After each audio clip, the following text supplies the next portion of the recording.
سلام علیکم دوستان عزیز. این کراچی مردم قزلدوز اوی زهبره کشیده پتوفته استند. اکا اوش خالی مینن مویره قپیدن سر مینن. خیلی نمون اومدیم گفتیم یا نوار گیریم موی قپیده که خیلی مردم پنجینن تایی موی میکپن. اوی زهبره خالی مینن و مویوشا میکپن. ای دوستان عزیز در کانال پاکستان کردن فراموش نکنید، لایک پخش کنید. خیلی دوستان نه تماشا کنید.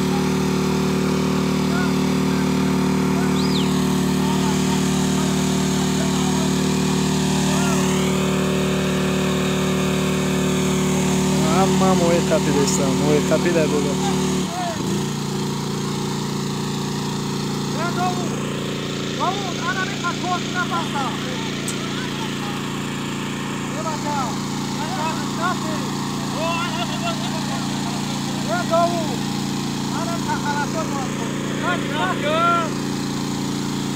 Pura na cruz,